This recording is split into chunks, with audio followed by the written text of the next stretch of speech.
Welcome back. You're watching Sky News. In just a moment, the press preview. A first look at what is on the front pages as they arrive. But first, let me take you through our top stories. And MPs have narrowly voted to legalise assisted dying in England and Wales, with the bill now going to the House of Lords. The government is preparing to proscribe the protest group Palestine Action after members broke into an RAF airbase in a major security breach. European foreign ministers have admitted there was no immediate breakthrough after meeting with Iranian officials in Geneva.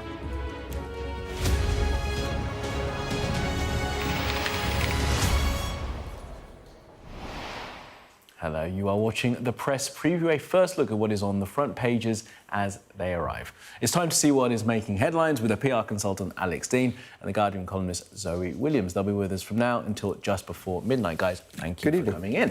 All right, so let's see what's on some of those front pages. We'll go with the Mirror. The result of the Commons vote on assisted dying is on many of the front pages. The Daily Mirror here shows campaigners celebrating their headline, MPs back assisted dying. The Express, a long-time campaigner for the change, has one word: victory. The Guardian dwells on the historic nature of the vote, which it says will transform end-of-life care for the terminally ill. But the bill isn't passed yet, and as the Mail tells us, opposed peers in the House of Lords have vowed to fight against it getting final approval there.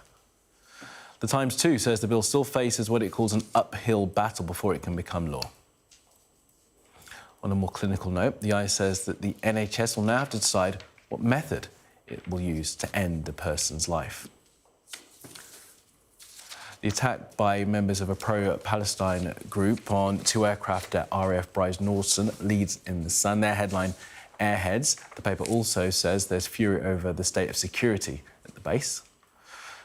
The Telegraph has news that the NHS is to carry out DNA tests on every new baby in a move to spot the likelihood of fatal diseases and improve personal care. The Financial Times says that the US private equity group Apollo is to pump £4.5 billion into building Hinkley Point C nuclear power plant to ease the project's financial problems. And finally, The Star leads with fears expressed by the Pope about the dangers of AI. All right, so let's welcome Alex and Zoe. Guys, thank you so much for coming in on what's been a lovely Friday. It's dark out there now, but have a good day again tomorrow in the sun. Let's get straight on with this story in what has been a momentous day in Parliament. We'll start with the front page of the Express, Alex, and as we said there, one word: victory. Yeah, and the Express has been campaigning for this change for some time. I would say changes of this magnitude to society need to be undertaken only with the most careful scrutiny and high-quality debate, and I don't think Parliament managed that at all. I think it's a sad day. I don't think this should have happened, and I certainly don't think it should have happened in the manner in which it's happened. I think ultimately Kim Leadbeater, whose motives I don't impugn for a moment, effectively misled the House not once but several times in the course of introducing this bill. She told the House, for example, that the Royal College of Physicians was neutral on this question, neutral on the bill. Royal College of Physicians is neutral on the issue of assisted dying. They were explicitly and specifically against this bill, which they said offered inadequate protections to both patients and practitioners. She flat out misled the House. Well, she would dispute that she misled the House, wouldn't she? Yeah, and also, I mean, really surprised to hear you speak in this way, because the fact is, the MPs did debate it, and they debated it in a kind of open and frank and quite personal manner.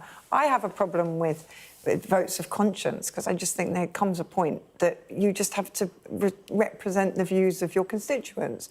But if you're going to make it a vote of conscience, they all did. I thought there was something cowardly about Labour not doing that as well. They did all make a decent case, and you know, you seem to think that the case for it was very disingenuous, but that's not what I took from it. Everybody seemed to really passionately believe what they believed. Well, in the course of the process, the 400 written statements made to the committee, they basically went unexamined. They had some live witnesses which were drawn overwhelmingly from people who were in favour. And in the course of the bill, it changed completely. A few months ago, when we were debating this topic on this show, the core of the bill, which made it the strongest in the world, was the presence of a High Court judge. Yeah. That was what was going to make it central. Right? And they called it Judge Plus, but of course it's Judge Minus. We've got a panel now because, of course, the judiciary said we haven't got enough judges to do that. Panel, but there are two doctors as well. I mean, Yeah, we're there are two not here to doctors. litigate again because obviously exactly. it's passed, right? There's no point us really litigating it. I mean, the truth of it is that this is something that has had broad kind of popular consensus for a really long time. in the country for this. Really long time. Well, let's see as it plays out. I bet you that Labour will come to regret being the party of death. But no, come on. If 70% of the country agrees with something and has done for a really long time, then Parliament becomes sort of very out of step and almost obstructive to the people it's supposed to So you'd be in represent. favour of the death penalty, which consistently polls No, it majority? doesn't. That's not true. It did for many decades. So, maybe when you were growing up many in the decades 50s. it did. In many decades it did. Let's move on to You the don't believe that at all. Let's move No, on to I the don't. hold on, It's certainly not got majority support now. Sorry. It's all right. It's all right. It's good to have a healthy debate on these kind of things. Let's move on to the substance of where this actually goes next, and we'll go to the Mail if we can, because this is where it moves on to now the House of Lords, where we've already heard that peers are going to try and oppose this bill. Well, again, I think we're in a case of the peers who intend to oppose it being just a lot louder than the peers who don't intend to oppose it, because plenty of peers are really, really in favour of this legislation. Nevertheless, as both the Mail and the Times cover, the ones who do oppose it do have a number of instruments up their sleeve, which they wouldn't have with a different piece of legislation, because they can just keep on adding and adding and adding bits to it, and then if it times itself out, it can't pass, and it has to fail. Now, I don't know what happens then, whether, as you say, the party of government has to have the courage to actually present it as a you have to pass a law. bill twice in consecutive parliaments unamended, and that would be, I think, very difficult to do, but of course it could be done. On the practicalities, we can see many of the routes that will be taken for opposing the bill in the upper house, because a lot of them will be the amendments which were rejected in the lower house. So the pathologists, the Royal College of Pathologists, said that a coroner should be involved to avoid malpractice and abuse of the system. That was rejected. So that one will come back in, be debated and likely be sent back to the Commons. Equally, the concerns about the Royal College of Psychiatrists about eating disorders and so forth, that will likely go back in and come back to the House. The ability of the panel to make investigations into the cases they see, which doesn't currently exist on the legislation, that's likely to be put in the Lords. So they're all substantive issues. They are all substantive issues, but then certainly the noises coming from the Lords who oppose the bill are that both substantive and mischievous amendments will be made. The Bishop of London, Dame Sarah Mullally, has said that this could lead to a postcode lottery. So the private members' bills for third reading, there's mounting evidence that it's unworkable, unsafe, and poses a risk to the most vulnerable people in our society. She, former chief nursing officer. There are lots of people on the other side of this who are very, very, very concerned. Oh, yeah, but actually, the House of Lords has a number of very trenchant pro-assisted dying voices, and who've been pro-assisted dying since before anybody in the Commons had the courage to say they were. Well, look, it wasn't a manifesto commitment. It's not a money bill. It hasn't been passed twice through the Commons. They're completely entitled to scrutinise it and examine it lengthily. Your choice of the word mischievous is interesting, because how you determine what is substantive interrogation and what is deliberate obfuscation and drawing something out, that's what people will have a look at. But as long as people aren't, reading out their favourite passages from Mark Twain, Talk us through the process, though, because it is interesting, because we have this parliamentary ping-pong where it goes back and forth, but without it being a manifesto, there's no compulsion on the Lords to actually push it. Correct. Right? If the Lords sends it back with amendments the Commons is unwilling to accept, in the end, the Commons has to pass it unamended again in a consecutive Parliament and send it back to the Lords again. And it's very difficult in the course of this to see that working. There just isn't enough parliamentary time. There isn't enough time, and also, once it's dragged on for that long, momentum just does seep out of it. Yeah. And this is why you see already in the interviews, you carried it earlier today, some of the campaigners in favour of the bill, like Kit Malthouse, emphasising what they call the democratic mandate of the lower house to essentially have its way. They're trying to avoid the upper house even attempting to stymie it. I see his point, right? Because the convention that the Lords would never scupper something that had been in a manifesto, the spirit of it is that the Commons should have its sway, but they don't have to observe the spirit of it. They only have to observe how they interpret it. Let's talk about the politics of this. I mean, you talked about the Labour Party being branded what do you call them? The Party of Death. Party of Death. I'm sure they weren't like that as a tagline. Yeah. But the politics of it are fascinating. I mean, there was a breakdown of, which parties voted for it. Of course, the Labour Party voted overwhelmingly in favour, as the Lib Dems, the Conservative Party. The thing is, the closer it got to the vote, the more kind of senior Labour people were trying to row back and not necessarily trying to paint themselves as quite agnostic on it, because they know I think it's fanciful that the Labour Party would then be branded the Party of Death. But obviously, individuals within that, nobody wants to be the pioneer of a legislation which does have very forceful voices against it.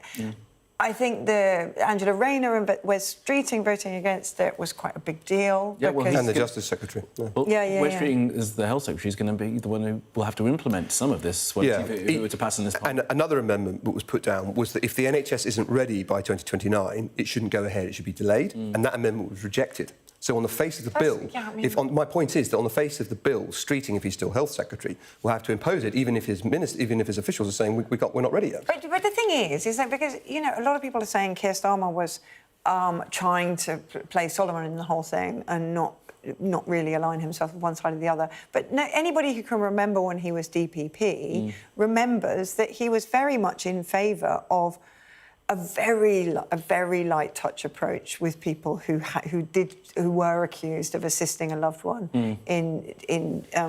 Yeah, he's in favour, I think, but that's why I think the government should have had the courage of its convictions, if they are its convictions, and just put it through as a government. Come on, they haven't got the courage of the convictions that they did have in the manifesto. Well, that's true. But look, the reason you were asking about the politics. Yeah. The reason I think it plays out badly is very few people will say, "Woohoo, this is a fantastic death." As the examples come out, it plays bad. Zoe does, and that's why you have people who disagree. So the trouble with this policy is that the conversation out of being just for people who are terminally ill and within 6 months of their life, that's to get it through Parliament. Once it's law, the safeguards become barriers that people will push against to try and have diluted. The age limit's too harsh. What about my poor suffering child? Why must they wait for years? The condition. Is that what you're saying? The creep. This will be eroded and eroded until it's effectively death on demand. And I worry about who will be doing the demanding. I absolutely loaded language using. I absolutely dispute that on every single grounds imaginable. Number one... Every single ground imaginable. Yeah. Number one, your characterisation of all these families who are just waiting to unjustly terminate the lives of their loved ones is just fanciful. That's just not how people are with each other. No, second, wait, let me finish. Number two, if you've watched somebody close to you die a painful death, you know that they don't want society or the Royal College of Physicians or anybody else or the Bishop of London to tell them when they die. They want it to be their own decision. You seem to go by the presupposition that everybody should be told by somebody else when to make these calls, and it was very, very dangerous if that weren't the case. Actually, I believe the opposite is true. I know these choices should be made by the person who they affect, and then external agencies get involved if they can't. Something else on this. The waiting has got to cut both ways. It can't be I wait until you finish and then you consistently interrupt me. Oh, sorry, I thought you were going to talk about dying. I will talk about dying, and I think the misunderstanding is the reverse. The thing that's fallacious is your belief in human nature being perfect, that all people are ideal. It's because we are not ideal that we need laws to protect us from one another, in society, and from the state. The idea that the state will never make mistakes is one that doesn't exist in any other sphere of life, and the idea that every family is perfect is one that's completely wrong. I just wanted to move on to the front of the eye, because there's another element of this I'm fascinated by. I don't think we can bring it up. I'm fascinated by this. It's because they don't seem to have decided the method to be used. I think the reason they haven't decided is the same. You used to see this in kind of of earlier abortion legislation that they don't want people to think too hard about what the nuts and bolts are. So they do the legislation, and then they worry about credit to his argument. Well, that I mean, nobody wants to think about horrible things except people who've been recently through horrible things, and then they know that you've got to talk about them at some point. So, but, you know, the thing is NHS to choose between lethal drink or jab after. So the lethal drink is what they use at Dignitas, and the jab is obviously associated with the death penalty. So, would it be self-administered jab? Would it? I mean, no, it's not assisted. Okay. It's not assisted dying. It's assisted killing. It's the state doing it to you. That is precisely what it is. It's asking doctors to do it. That's not what the bill is called. I know it's not what it's called, but it's what it is. It's quite useful to be accurate about what happens. If it was just assisted dying and you doing, forgive me, you didn't want me to interrupt you. Don't interrupt me. Alex, come on, if you don't want doctors to intervene and you can do it yourself, then the bill doesn't affect you in the way that you're implying. It is doctors taking an active part in killing you. That's the point of the bill. Actually, that's not correct. But anyway, I mean, I'm happy to leave that to the next half hour. On the specifics of what happens, whilst I'm against the bill, I'm sure that they'll find a way to do it, because the issue with the death penalty in the US isn't that they can't find a way to implement death. It's that people campaigned against it so much and lobbied against the businesses providing the chemicals and the jabs so much. It's not that they're not available or can't be found. No. Sorry, just a final thought before we go into the break. We've talked a little bit about the politics of it. We can feel the heat in the arguments still. Do you think that will continue as it's knocked back and forth? I mean, could it become I think it just gets a worse. political issue, an election issue? Basically, what happens is the people who think they're going to get most mileage out of it and really make a name for themselves are going to be the loudest. It's going to be exactly like Brexit. The people who are making the most uncompromising, least nuanced arguments are going to get louder and louder and louder until this whole thing is so ugly that everybody wishes it would stop. And I personally hope that it passes before that happens, but I wouldn't be at all surprised if it didn't. Think it's going to become like another wedge issue? I agree with you on the process. It will get worse, but that, I think, makes it as likely that it doesn't pass that it does.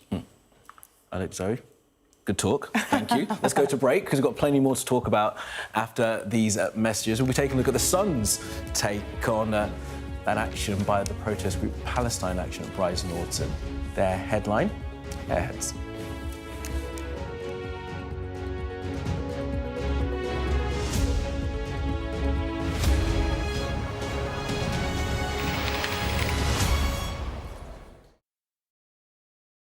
There's always more to the news than a headline. We want to discover, to delve a little deeper, to find out what's really going on. Explanation, analysis, the people at the heart of every story. I'm Neil Patterson, and this is the Sky News Daily Podcast. Alex Crawford joining us now from Ukraine. Their personal possessions are all scattered around the place. Our economics and data editor, Ed Conway, try and make sense of the big numbers for us. Things can change incredibly quickly, and that's what they have done. So, by the end, we'll hopefully all understand what's going on in the world just that little better. I'm Stuart Ramsey, and I'm Sky's chief correspondent. An enormous explosion has just come down. I think it was a monster's just landed in between us. Hundreds and hundreds of people hoping to get north, ultimately to get to the United States. It's a border where they're not welcome, yet they keep coming. We saw snatch squads going in, grabbing people, taking them out and putting them into trucks, but taking them away. They make about 50 kilos of fentanyl a week. It's incredibly dangerous and toxic stuff. There's been an upsurge in deaths. The fighting between the gangs is getting more and more vicious. Is this now all your territory? Yeah. The battlefield is outside the barricades, which is over there. This is much more like a normal town. It's really sending a clear message that Venezuela is eager for change. We've been crushed. Free from wherever you get your news. We are in the middle of a forest, in a jungle really, and they're attempting to keep these men alive. This is real, hardcore emergency medicine. The information on this could bring down the entire network, not just in Iraq and Syria, but across the world. Sky News at the full story first.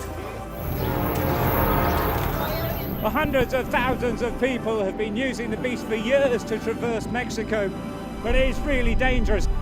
Many people have died riding it. Turkey is burying its dead. Whole families died in this collapse. Generations wiped out. I'm Siobhan Robbins, Sky's Europe correspondent based here in Berlin. This is just a small sample of the deadly arsenal taken off the streets. Anyone could say, I'll do that, and then have to go and shoot someone. Yes. Sky News, get the full story first. I'm Stephen Murphy, and I'm Sky's Ireland correspondent based here in Dublin. The waters of Ireland and Britain should be home to great white sharks. If there are great white sharks in this area, there's no reason they wouldn't come here to feed. It's basically a buffet on a beach. This could be not only a record-breaking storm, but potentially the most dangerous storm ever to hit Ireland.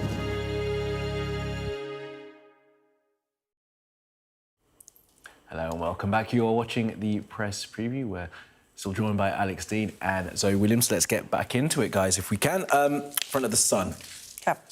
Infiltration of Brize Norton by Palestine Action. Their headline is Airheads. And this has moved on now because this group are likely to be prescribed as a terror group. Do you know what I'm interested in? Sorry to jump straight to the media watching, but this is quite weird messaging from The Sun, because you've got ministers saying they want to prescribe Palestine Action as a terror group for what is clearly a non-violent protest action. That is, whatever the arguments for it, there are going to be a huge number of people arguing against that. You've got, you know, plenty of people who are very worried about the security at Brize Norton. But The Sun's headline is Airheads. And they've got one splash that says idiots and one that says fanatics. So they're giving a mixed message, right? The Sun only has 15 words on that page. They're not doing that by accident. So one side is foolish, one side is Yeah, one side is fanatics. Okay. They're treading either side of the line because they don't know which way it's going to go. Interesting. Putting the Sun to one side for a second. Right there, The bigger issue isn't someone putting paint on a plane. The bigger issue, I think, is that they were able to gain access to the site in the first place. So the government will now do all that it can to seek to deter this kind of behaviour. After all, these sites exist in order to preserve our ability to foster our national defence. And prescribing an organisation is a pretty robust way of going about that. It hasn't happened since Hizb ut-Tahrir was prescribed over a year ago after they celebrated the 7th of October attacks. But I have no doubt that Labour will whip it with their huge majority, and the Conservative Party will vote with them. So it will go through the House. Is it overreached? Sorry. Do you think it's overreached by the government to do this at this point? I don't believe you should go on to MOD property and vandalise it. I don't think you should break in and do nothing. I think you should be punished quite severely as individuals for that. But actually, I'm not sure I do agree with prescribing organisations. It's a significant curtailment of freedom of speech. It should really apply to real terrorist organisations and people who really foster and support and promulgate terrorism. So people who are sending money to Hamas, those people should be part of their organisations should be prescribed. People who put paint on an aircraft, that's a more marginal case for Okay. Yeah, but it's a more marginal I'm just case going for to throw something else in. By paint? these terms, if this group is terrorist, then I was a member of a terrorist organisation as a child called Greenham Common. I am shocked. No, I am shocked. I was at Greenham Common. We damaged military property. We went places we weren't supposed to. We didn't go home. Well, I would have liked to go home, but my mum didn't go home when she was told to. The fact is, you don't make change unless you're prepared to do things. That we find ourselves in, or maybe particularly about this group. What it tells, I mean, I'm sorry, what it tells us about the government is that they will not stand by their convictions because, you know, Starmer in particular has been extremely trenchant in the service of Palestinian rights. He understands that he's a human rights lawyer, for crying out loud. He can see war crimes when he sees them. And now he's standing up and saying people throwing paint are terrorists. This is ridiculous. I would say what it says about our current situation is that we find ourselves unable to protect or ensure aspects of national infrastructure, whether that be something at Heathrow that goes up and puts out the airport for a day, or aircraft that are used by the MOD. And if that's the case, people result in significant areas of overreach to try and make up for that failure. Yeah. Just a quick plug of our War Games podcast, which talks about exactly that, sort of the lack of preparedness in this I'm country. actually really enjoying it. It's really, really good. It's Find it where really you find all good. your podcasts. All right, quick thought on this last story, this double-page spread in the Mirror, if we can, guys. God, I shouldn't say It's an amazing time when the potential conflict between Iran and Israel escalating is so far down the order in the newspapers. But is that not us being daft, though? Maybe us focusing on domestic issues. But on the other hand, as your interview with several people earlier today, Tobias Elwood included, suggested, the claim was being made the world feels a little safer today than it did yesterday. Conversations are happening in Geneva. They have some very ill-tempered aspects to them, lots of accusations. But nevertheless, if they're talking, they're fighting less. That's the hope. We hope so. So we're going to bring you back in that on the next hour, Alex. So thanks so much for that. Thanks for being with us. And let's take a look at the weather. Breathtaking views with clear skies ahead. The weather, sponsored by Qatar Airways.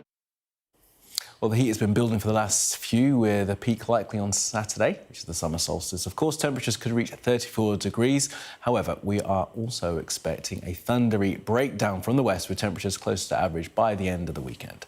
It's going to be a mild, muggy start to the day. Some parts will enjoy a tropical night with temperatures no lower than 20 degrees Celsius. The emphasis will be on dry conditions, but there'll be a few showers in the south and southwest, while low cloud and coastal fog will affect some southwestern coasts along with eastern Scotland.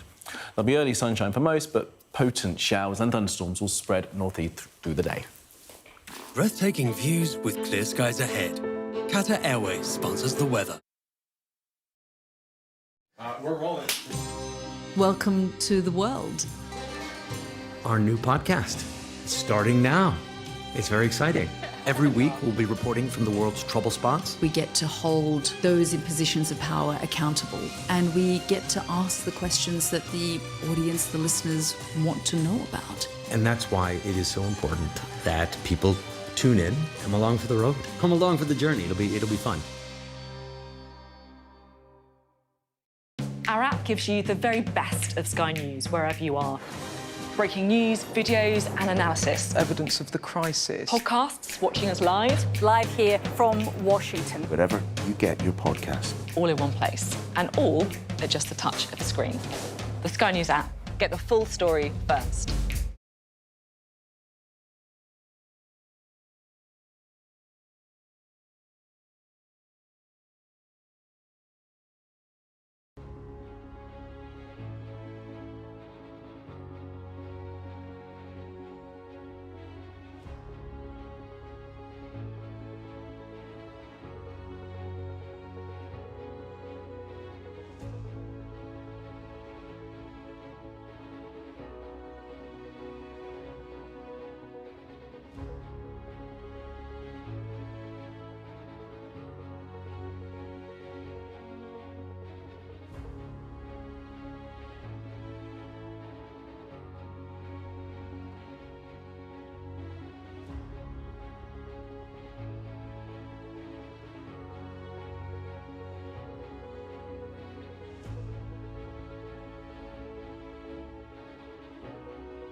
It is 11 o'clock. This is Sky News' extended press preview. Our top story. The eyes to the right, 314. The nose to the left, 291. The eyes have it, and look! The tears of relief and the faces of disappointment. Contrasting emotions after Parliament's momentous vote to make assisted dying legal. I'm happy it's gone through because it has to start, and it has to start now. The implementation of the law, though, is still years away, and its supporters and those who hope to use it face more political hurdles to come.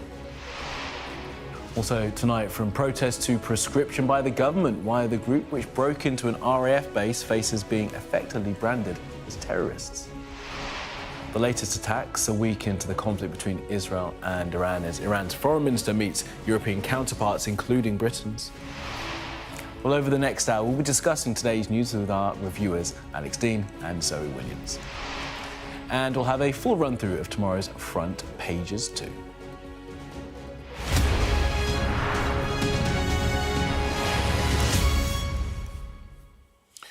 Now, when the vote was passed, she raised her hands to her face as if she could hardly look. And the emotions of Kim Leadbeater, the MP who had just taken a giant step towards changing the law on assisted dying, were not unique. Inside Parliament and among campaigners and the terminally ill outside, there was, for some relief, for others, anger. The terminally ill adults end-of-life bill was approved by 314 votes to 291, a majority of 23. The new law in England and Wales will allow adults over 18 who are terminally ill within the last 6 months of their life and have mental capacity to ask a doctor for assistance to end their life. Now, over the next hour, we'll bring you tonight's headlines and tomorrow's front pages and the views of our paper reviewers. We're joined by the PR consultant, Alex Dean, and the Guardian columnist, Zoe Williams. But first, our health correspondent, Ashish Joshi, reports from Westminster. So much at stake for both sides. The minutes felt like hours. The ayes to the right, 314. The noes to the left, 291. And this is what the result means to Dr. Jackie Davis after a decade of campaigning. It means that patients going forward, doctors can help them with a bad death at the end of life. And I just think about all the patients who had to suffer to bring us to this point here, including my brother who took his own life with terminal cancer. Just let's get on with this now.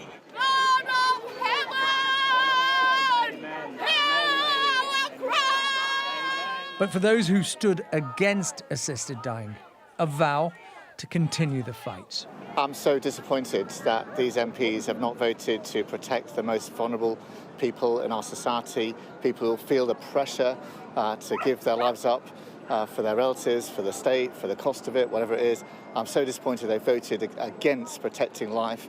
Kill that bill! Kill that bill! All day they made their feelings known. Freedom! Vote yes! Freedom! Vote yes! Hoping to sway the last of the undecided, listening to every word. It is not often we are asked to wrestle with issues of morality, ethics and humanity. But with great privilege of this job comes great responsibility, and never more so than at a time like this. This bill is not fit for purpose. I want to, by this legislation, provide that dignity for those who've decided the time has come. There is so much that is problematic about this bill. Frank doubts she'll live long enough to ask for an assisted death. She has liver disease, cancer, diabetes, and fibromyalgia. Her joy is for other terminally ill patients who will not have to suffer. If it actually came in before I died,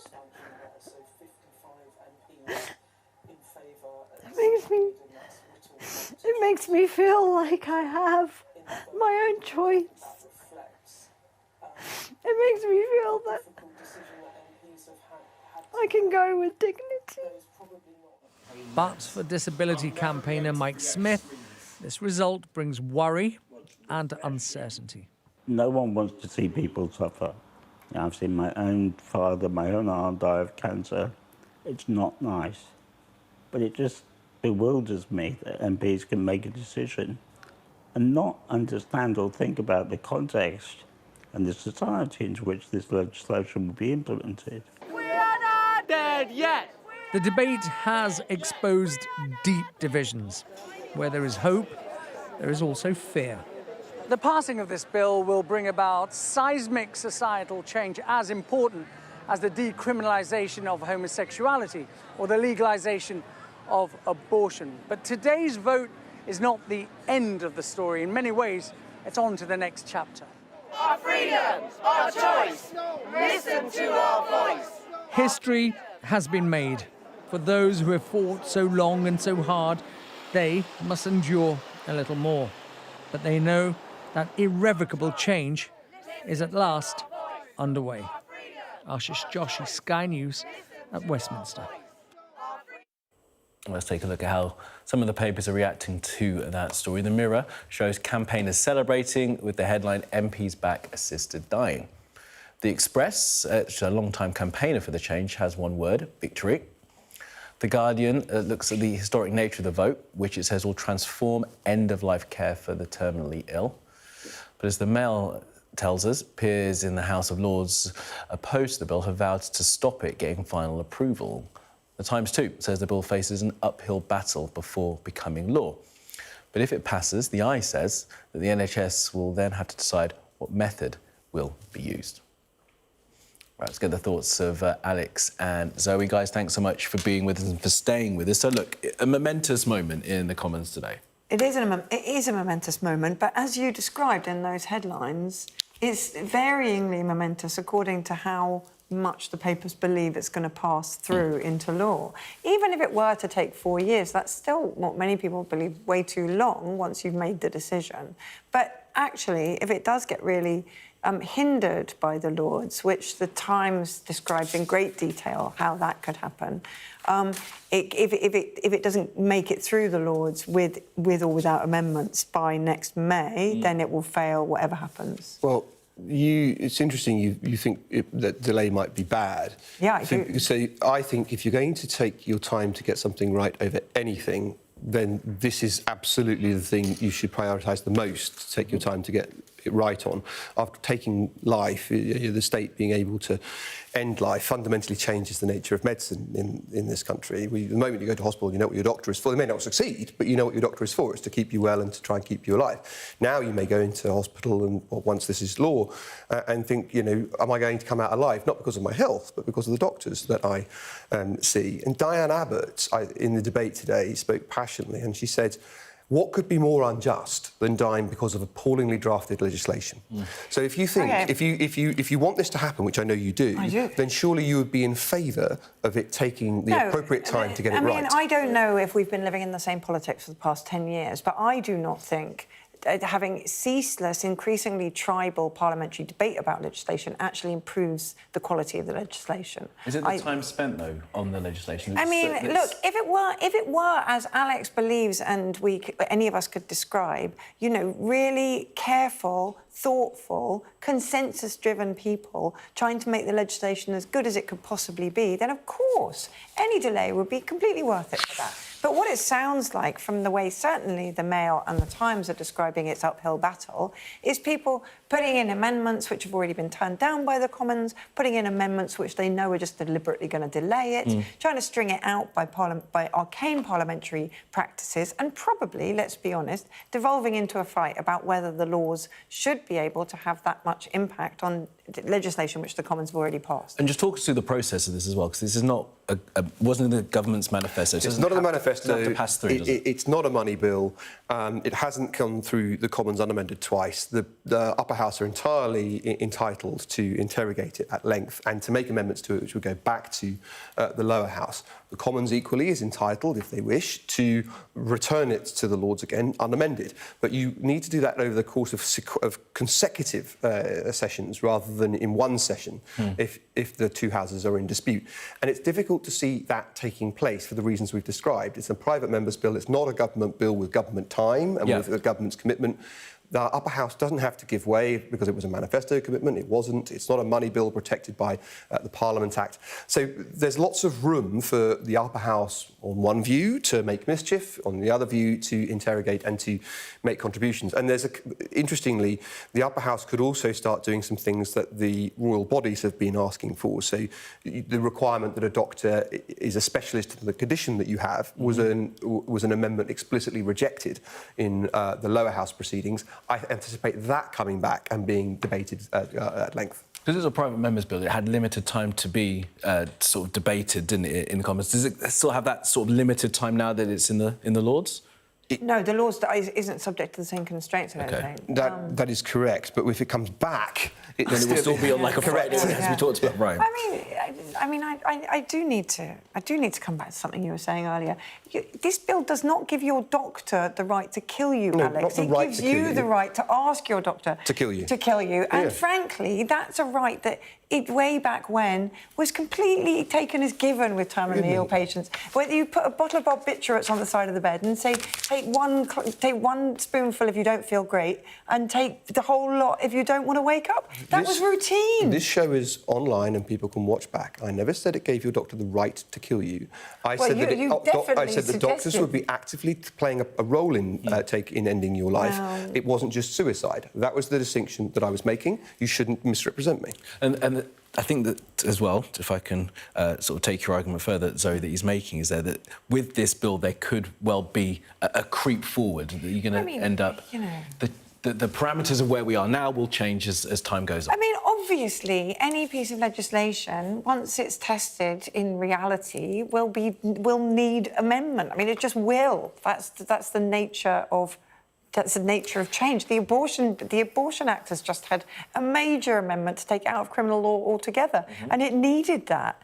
And it takes a long time to figure that out. But the slippery slope argument on the other side, I just find so frustrating because it always assumes that everybody is just hovering over the shoulder of their relative, waiting to be allowed to kill them. No, and I just don't think that's true. It seeks to understand. It seeks to understand human nature that not everyone is perfect, and my concern is that over time, a so-called right to die will in the end become a duty to die. People will feel they're a burden on their family, on society, on our NHS, and they will feel, now that the option is there, offered to them implicitly or explicitly, that they should take it. But people could take that option at any time. If people really felt that pressure, then why do you need the law? They could kill themselves now. Then why do you need the law? Opinions put. Thank you. It has passed in Parliament, and of course it will go on to the House Lords, where there'll be more of this discussion going forward. Thank you guys for now. Well, the pro-Palestinian protest group, which broke into the country's biggest RAF base earlier, could effectively be designated as a terror group. The Home Secretary is planning to make being a member of Palestine Action illegal. The group sprayed red paint onto 2 military aircraft at Brize Norton. A security review has now been launched. Our correspondent, Adele Robinson, reports from Oxfordshire. National security compromised using an e-scooter, a serious breach at Britain's largest Air Force base. Protesters used repurposed fire extinguishers to spray red paint on 2 military planes on the runway at RAF Brize Norton. Palestine Action said this protest was to directly intervene in what they say is a genocide in Gaza and prevent crimes against the Palestinian people. I think it's extremely concerning that these people have managed to breach the security of what is one of our most important RAF bases and inflict damage on 2 critical aircraft for armed forces. I think that's extremely concerning. What we need to see now is a very urgent investigation into how this was able to happen, but also, as has been promised, a review of security across the UK at all our bases, and that needs to happen quickly. It's understood the Home Secretary will move to prescribe the Palestine Action Group, basically branding them a terrorist organisation, while counter-terrorism police are now investigating. And the government have confirmed a security review of Britain's defence estate. This was not just an embarrassing breach domestically and internationally. It was also a potentially extremely dangerous one, because not only did protesters gain access here, but they even got away, evading security and arrest. And at a time of heightened threat, as the Gaza war and the broader Israel-Iran conflict continue, the breach is particularly concerning. I think where the real harm lies in what could cause even more than reputational harm and harm to individual aircraft is if hostile states decided to get involved in similar actions by essentially contracting gig workers to carry out harmful attacks on their behalf. Reputational harm would result from that, also harm to the installations, possibly to aircraft and other equipment. And yet it would be very difficult to hold that hostile state to account for such an act. The Prime Minister said this: the act of vandalism committed at RAF Brize Norton is disgraceful. Our armed forces represent the very best of Britain and put their lives on the line for us every day. It's our responsibility to support those who defend us. A senior RAF source said the aircraft had not been used to support Israeli forces in any way. But while the incident has not stopped operations, it has shaken confidence in a site that's critical to the nation's defence. Adele Robinson, Sky News. Well, here's how some of tomorrow's papers are covering that story. The Sun leads with it, calling the attackers idiots, fanatics and airheads. But the paper also says there's fury over security at the base. Well, the Daily Mirror links it to peace efforts over the Israel-Iran conflict, explaining protesters use e-scooters to get to the aircraft after they breached security at the outer fence. So I just get the thoughts of Alex and Zoe. Zoe, I mean, the Sun has splashed on it, of course, so their headline, they're airheads. What do you make of the coverage? Well, the Sun is interesting because I think there's a bit of strategic ambiguity in the way they're framing it. Airheads is quite an affectionate way to describe people. Idiots is not unaffectionate. Fanatics is a completely different thing. So I don't think the Sun likes people who throw paint, don't get me wrong, unless they're Countryside Alliance. But I think the Sun is waiting to see how the rest of the country responds. You know, if they think it's going to be like that guy who's you know, anyway, never mind that guy. But they're waiting to see what the response is. And I think the reason they're waiting to see is that a lot of people will think this joins a very proud history of people breaking into stuff to protest against atrocity. I'm all in favour of people being able to exercise their right to free speech and to protest. This isn't that. But I think the bigger issue here isn't actually the paint. The bigger issue is people's ability to break into an MOD site in the first place, which you shouldn't be able to do. It's pretty humiliating for the MOD. They can't provide their own security. And I think some of this is effectively seeking to spare blushes by bringing a sledgehammer. Now. By getting let's get really tough on people when you shouldn't have been able to get in the first place. I'm going to really surprise myself by saying something in favour of the MOD, which is, it's really, really, really hard. These are big estates. It's really hard to keep an activist away from a thing an activist really wants to do. You know, they really... Look at hunt saboteurs or anti-vivisectionists. They once they've got their bit between their teeth, they find a way. Yeah, look, I'm all in... These people should face the criminal justice system. They have committed criminal justice and they've trespassed on an area which is one of those non-permitted areas like going over the wall at Buckingham Palace. But prescribing an organisation, is that, as a terrorist organisation, is that necessarily the right answer? But also, that is a really strange move, just legally, which I'm sure you can shed some light on. To post, you can't post hoc designate somebody a terrorist and then try them as a terrorist. No, they wouldn't be tried as terrorists. They would face these allegations on criminal justice grounds, but anything subsequent would. And one of the benefits of this kind of prescribing is that you can do it quickly. You can get it through the House very quickly. There won't, unlike the debate we were having before, there won't be any resistance in any other part of the House. The Conservative Party would vote with the government in doing it. You get it through in a day. I know, but the truth of it is, this is a grassroots organisation, and if I were them, and they got prescribed as a terrorist organisation, you could set up tomorrow, instead of Palestine Action for Palestine, and you would not be prescribed as terrorists. It's whack-a-mole, isn't it? Can you do that? Can you change the name? Yeah, of course. Yeah, Or you could the just call it something else. individuals disband and do something different, You know, medicine for Palestine. There are lots of good things you could do for Palestine which would warrant setting up a group. You say it's going to pass in the House and the vote on Monday, but within the Labour Party, will there be some disquiet, do you think? Very, very limited. And it'll be the same people who oppose Starmer's more broad position of ambiguity. I really disagree with you. You want to bet? Well, I mean, I don't want enough to lose the vote. You're richer than me, but I really. I'll bet you a pound. But I mean, it'll be a tiny rebellion. No, but I just don't think you understand the place of Palestine in Labour, the kind of DNA. and people have been very, very quiet against their better judgment for a really long time. But if they are asked by their government to stand up and say Palestine Action are terrorists, I think they'll find that really hard. You may well be right, and of course we've seen admittedly on a conscience vote, we've seen a big split in the Labour ranks this week in a parliamentary vote. You may well be right, but of course some of the Palestine Action, some of the independents for Palestine have taken out some of the heat from this debate, and people have been made independent because of their protests over this already, and more broad topics. So people who still have the Labour whip, I think the rebellion would be quite small. But it is an interesting fight for them to pick again, I guess, at this point when... I think it's a mistake for them to pick it, to be honest, because they've only just kind of won back. They had that huge problem with the two-child benefit cap, which they still haven't resolved. A lot of MPs are still really upset with the disability cuts.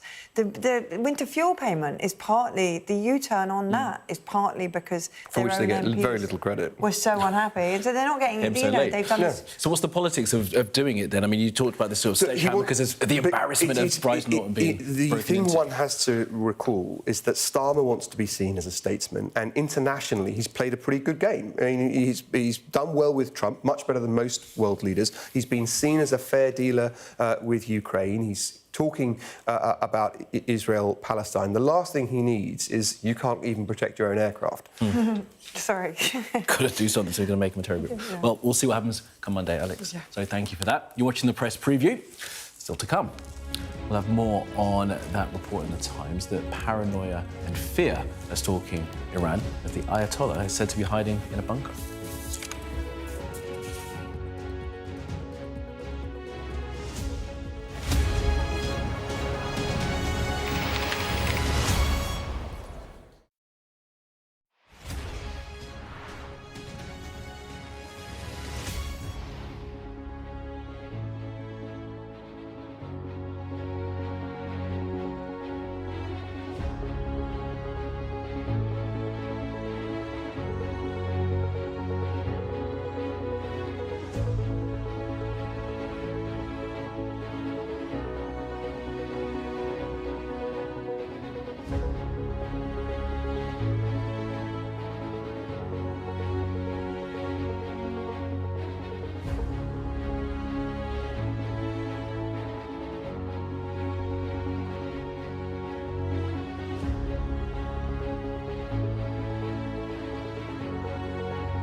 Turkey is burying its dead. Whole families died in this collapse. Generations wiped out. I'm Siobhan Robbins, Sky's Europe correspondent based here in Berlin. This is just a small sample of the deadly arsenal taken off the streets. Anyone could say, I'll do that, and then have to go and shoot someone. Yes. Sky News, get the full story first. I'm Stephen Murphy, and I'm Sky's Ireland correspondent based here in Dublin. The waters of Ireland and Britain should be home to great white sharks. If there are great white sharks in this area, there's no reason they wouldn't come here to feed. It's basically a buffet on a beach. This could be not only a record-breaking storm, but potentially the most dangerous storm ever to hit Ireland. We're rolling. Welcome to the world. Our new podcast. It's starting now. It's very exciting. Every week, we'll be reporting from the world's trouble spots. We get to hold those in positions of power accountable, and we get to ask the questions that the audience, the listeners, want to know about. And that's why it is so important that people tune in, come along for the road, come along for the journey. It'll be fun. Welcome back. You're watching the press preview. We're joined by Alex Dean and Zoe Williams. We'll hear more from them in just a moment. Now, Donald Trump has said tonight Iran doesn't want to speak to Europe and that the country is doing less well than Israel in their conflict so far. The Iranian foreign minister was in Europe today, meeting fellow ministers, including Britain's Foreign Secretary David Lammy. Our international affairs editor Dominic Waghorn was in Geneva and sent us this report. After hours of talks, the Ayatollah's chief diplomat emerged giving little away. The world was watching. Would Iran's foreign minister give any ground in the face of Israel's fierce bombardment of his country? Iran is ready to consider diplomacy once again. And once aggression is stopped and the aggressor is held accountable for the crimes committed. In this regard, I made it crystal clear that Iran's defense capabilities are not negotiable. Iran will negotiate, says Abbas Araghchi, but only if Israel stops its offensive. And that is unlikely, particularly after this. This isn't Israel bombarding Tehran, but a massive Iranian strike on the Israeli port of Haifa, just as the talks in Geneva got underway. Then another, caught on CCTV in the southern city of Beersheba. There was less footage of Israeli attacks on Iran due to a near-total internet outage in the country. Israel's foreign minister told Sky News he was unimpressed with diplomatic progress so far. It is clear that Iran is misleading. Iran is trying to waste time. Iran hadn't brought any new suggestion with regard to the demand that they will stop the enrichment in their territory.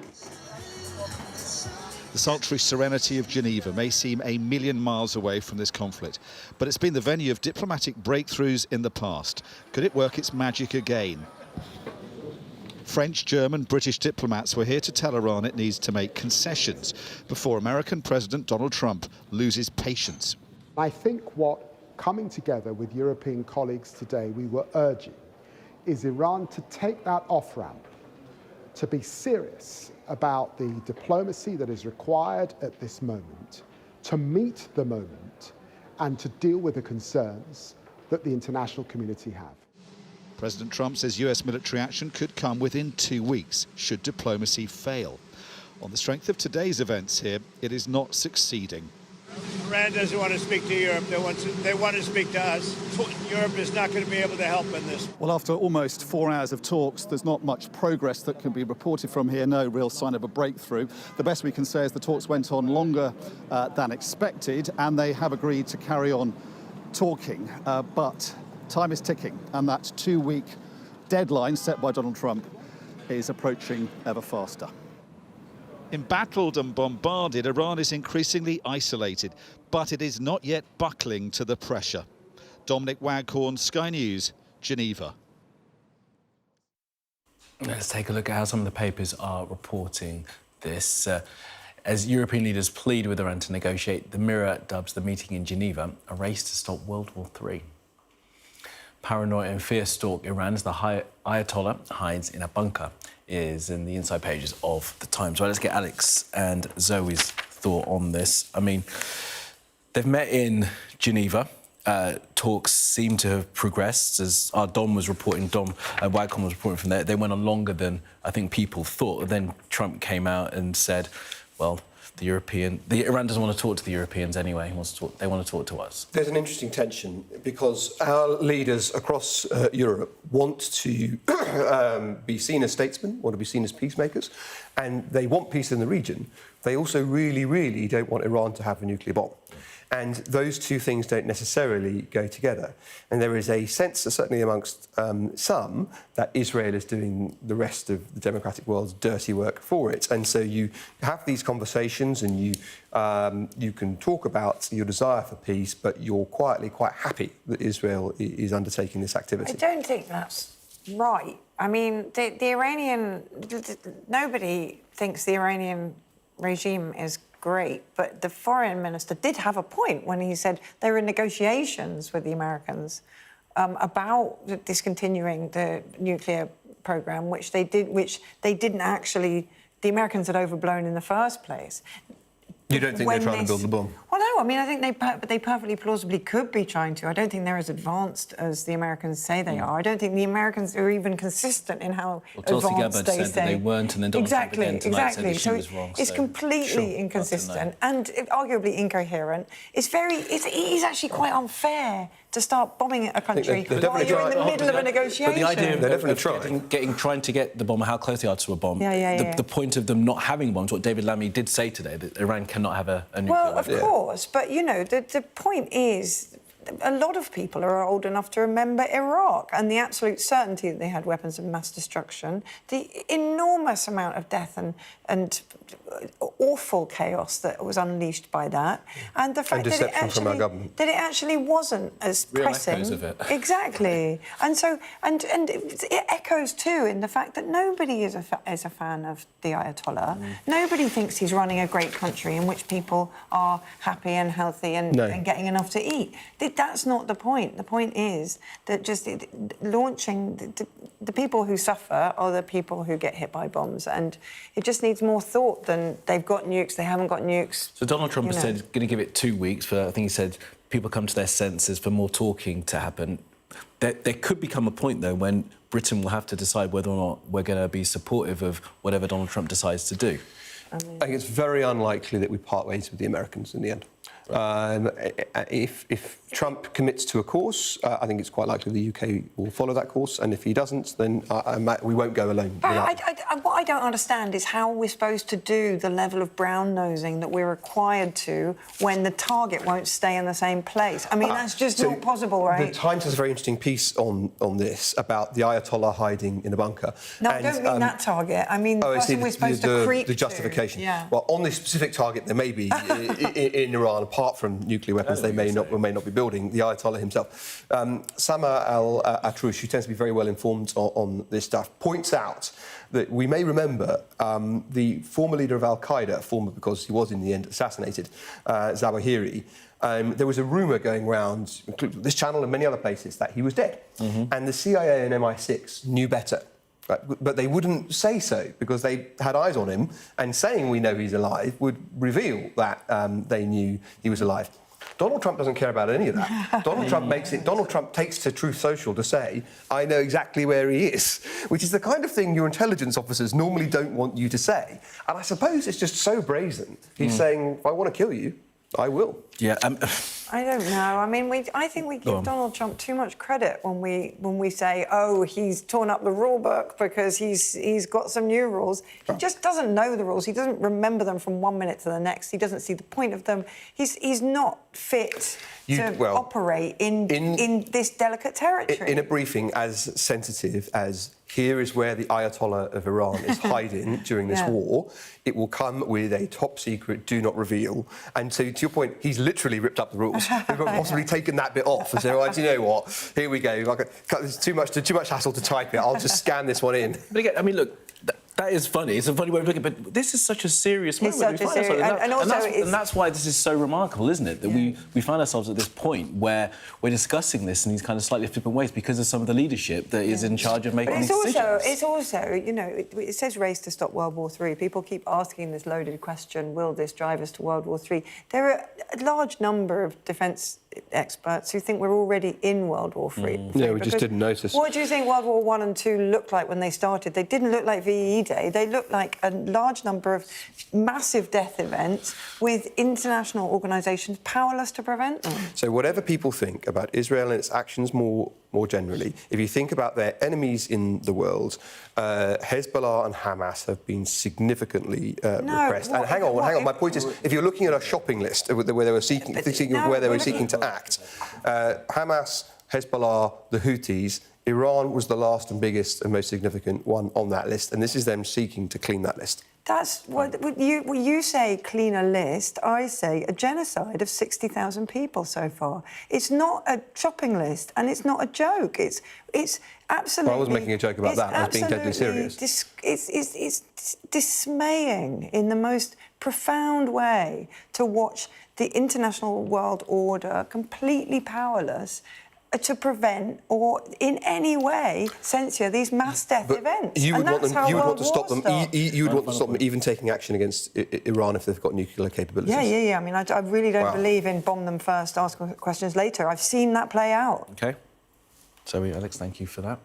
Are you watching the press preview? Coming up, we'll have a full run through tomorrow's front pages and discuss more of the day's news.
Our app gives you the very best of Sky News wherever you are.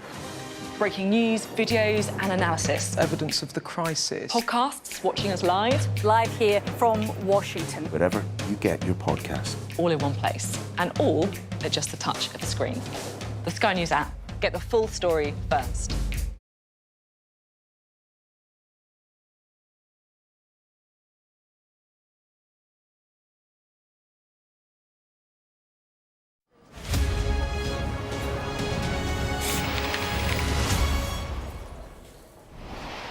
Well, you are watching the press preview with some of the stories making tomorrow's papers. We're joined by the PR consultant Alex Dean and the Guardian columnist Zoe Williams, who've been with us all night. Thank you, guys. So let's see what's on some of the front pages tomorrow. Well, the result of that Commons vote on assisted dying is on most. The Mirror shows campaigners celebrating their headline, MPs back, assisted dying. The Express, which has been a long-time campaigner for change, has one word, victory. The Guardian dwells on the historic nature of the vote, which it says will transform end-of-life care for the terminally ill.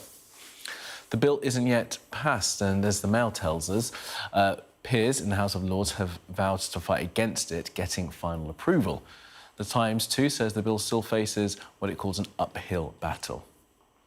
On the clinical side, the Eye says that the NHS will now have to decide what method it will use to end a person's life. The attack on aircraft at Brize Norton by two members of Palestine Action is the lead for The Sun. Their headline, Airheads, but the paper also says there's anger over the state of security at the base. The Telegraph has news that the NHS is to carry out DNA tests on every new baby to try and spot any fatal diseases and improve personal care. The FT says the US private equity firm Apollo is to pump £4.5 billion into building Hinkley Point C nuclear power plant. And the Star leads with fears by the Pope about the dangers of artificial intelligence. All right, well, let's get the thoughts of Alex and Zoe. Let's go on to one of the inside pages of the Times here. And this reporting, ministers ready to resign as Starmer takes axe to welfare. What do we know? Before we had the break, we were debating whether people within the Labour Party would break ranks, rebel over Palestine Action being prescribed as a terrorist organisation. My answer was no. My answer is if they do resist the whip or resign, it's over this.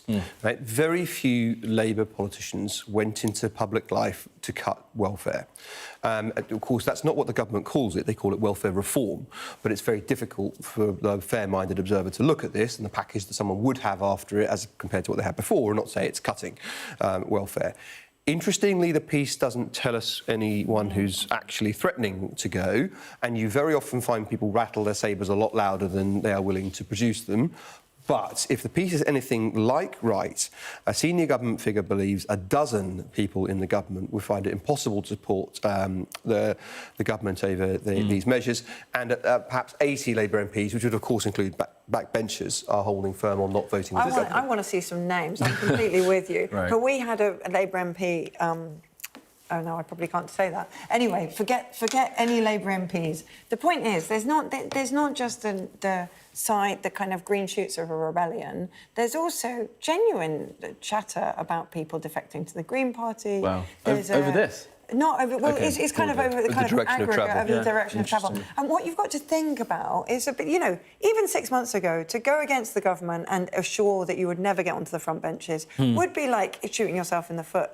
But now, people are looking at the project and just seeing it really tired and I think that's unravel. What's it for is a fair question. But the other thing is, are you killing your career choices, or is there going to be another leader in less time than we think? And we are going to have a reshuffle at some point, and that reshuffle will show people who think they might get a job and therefore are hanging on loyally that they ain't gonna, because he's got too many MPs to give jobs to. If it's not too much inside sort of Westminster, the fact this is DWP reform, isn't it? So that's Liz Kendall, but Lisa Nandy was the one who was out sort of defending it this morning. Do we read anything into that? She caught the media around. Right, she was just doing that. She was just unlucky. I mean, she is unlucky, but I'm even surprised that she did that, because it's only a week ago that they were saying that, we might just get rid of the Department of Culture, which is her Well, but actually, if that was being speculated about, you would want to do the media round and demonstrate that you're still alive. Right. It was proof of life from the Culture Secretary. I think she would be furious, because don't forget, she did lodge a significant challenge to Keir as the other alternative leader. The trouble the government's got is the £5 billion you supposedly save from these welfare savings have already been banked by the Chancellor in her spending plans. So if you unroll them, it's double effect. Difficult times. All right, move on to the Telegraph. Heat waves. Okay, sorry. The Telegraph, sorry. Yeah. Keeping you moving along. Heat waves to trigger net zero meltdown, the Telegraph says. Want to pick this up? So there are various technologies, including most famously in the round of introductions of potentially making them compulsory, heat pumps that stop working if it's too hot or too cold. And it's the too hot part that is bothering people in this story. If we get hot weather that is in the frequency and strength that we are predicting, then a number of the technologies on which we're relying to get to net zero, not just, we need battery storage and power to be better, but we also want our heat pumps, electric cars, solar panels to be able to store energy. They might not work or even, according to the story, explode. To be honest, I think the Telegraph is really showing its hand here and not behaving like an august, neutral, impartial news organisation, because there's loads of things in the United Kingdom which are not built to withstand temperatures of 30 degrees, including myself. Yeah, I mean, there's loads of things. What they are... So, our carbon-based trains aren't going to work. The national grid isn't going to work, and that's not because it's net zero. It's because it wasn't built for these temperatures. The only way to not have these temperatures or to stick at these temperatures is to pursue net zero for all your work. I, of course, agree with you that the Telegraph's position on net zero is clear. In their partial defence, I would point out they're quoting from a government report about the resilience of this technology in temperatures increasing beyond 27 degrees as a norm. OK, that's fair. Let's move on you to and your the fairness. The FT. I mean, slightly linked about Hinkley nuclear power plant getting $4.5 billion backing from Apollo. There is a spectrum of foreign direct investment from totally unacceptable to totally acceptable. And this is acceptable. And this is more towards the acceptable end. Ideally, the government would like it to be Canadian or Australian to really take the sting out. But the Americans are right up the acceptable end. EU and Japan will be there too.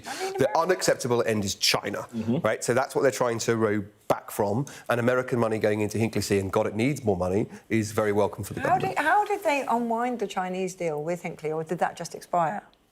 No, I think the Chinese still have a significant interest, but if you're putting more in... Okay. And when is this due to come online, this plant? I mean, is it... Well, just look at HS2. How long ago was it meant to...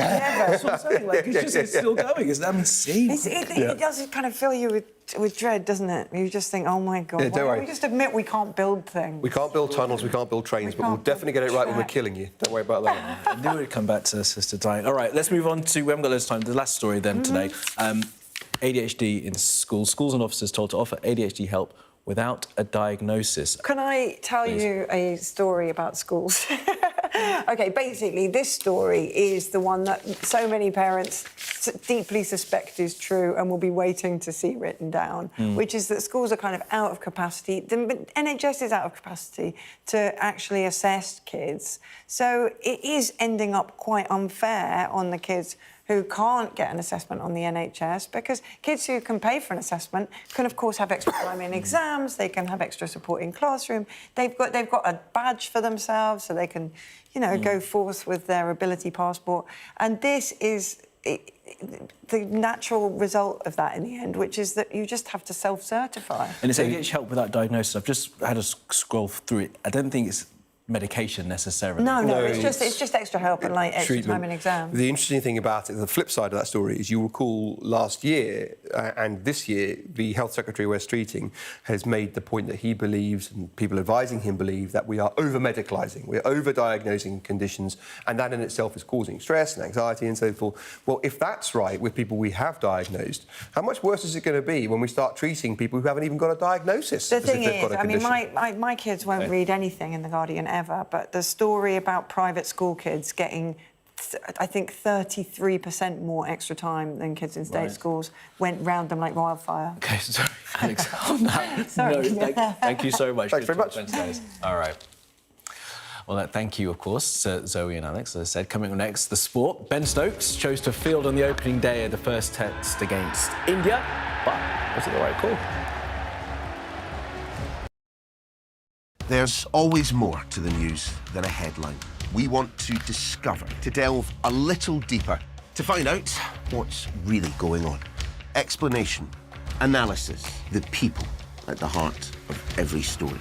I'm Neil Patterson, and this is the Sky News Daily Podcast. Alex Crawford joining us now from Ukraine. Their personal possessions are all scattered around the place. Our economics and data editor, Ed Conway, try and make sense of the big numbers for us. Things can change incredibly quickly, and that's what they have done. So, by the end, we'll hopefully all understand what's going on in the world just that little better. I'm Stuart Ramsey, and I'm Sky's chief correspondent. An enormous explosion has just come down. I think it was a monster just landed in between us. hundreds and hundreds of people hoping to get north, ultimately to get to the United States. It's a border where they're not welcome, yet they keep coming. We saw snatch squads going in, grabbing people, taking them out and putting them into trucks, but taking them away. They make about 50 kilos of fentanyl a week. It's incredibly dangerous and toxic stuff. There's been an upsurge in deaths. The fighting between the gangs is getting more and more vicious. Is this now all your territory? Yeah. The battlefield is outside the barricades, which is over there. This is much more like a normal town. It's really sending a clear message that Venezuela is eager for change. We've been crushed. Free from wherever you get your news. We are in the middle of a forest, in a jungle really, and they're attempting to keep these men alive. This is real, hardcore emergency medicine. The information on this could bring down the entire network, not just in Iraq and Syria, but across the world. Sky News, the full story first. Well, hundreds of thousands of people have been using the beast for years to traverse Mexico, but it is really dangerous. Many people have died riding it. Turkey is burying its dead. Whole families died in this collapse. Generations wiped out. I'm Siobhan Robbins, Sky's Europe correspondent based here in Berlin. This is just a small sample of the deadly arsenal taken off the streets. Anyone could say, I'll do that, and then have to go and shoot someone. Yes. Sky News, get the full story first. I'm Stephen Murphy, and I'm Sky's Ireland correspondent based here in Dublin. The waters of Ireland and Britain should be home to great white sharks. If there are great white sharks in this area, there's no reason they wouldn't come here to feed. It's basically a buffet on a beach. This could be not only a record-breaking storm, but potentially the most dangerous storm ever to hit Ireland.